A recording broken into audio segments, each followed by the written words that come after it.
சாபம் பாகம் 2. அனுமன் சுயம்புலிங்கத்தை தேடுகின்ற பொழுது அவருக்கு கருடனும் பள்ளியும் உதவி செய்தது.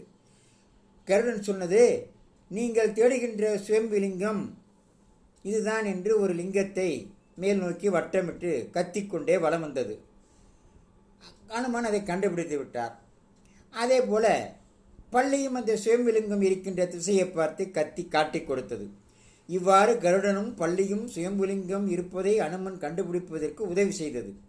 இதன் பின்பு கருடன் பள்ளி இருவருக்கும் அனுமன் நன்றி தெரிவித்துவிட்டு அந்த சுயம்புலிங்கத்தை எடுத்துக்கொண்டு புறப்பட ஆரம்பித்தார்.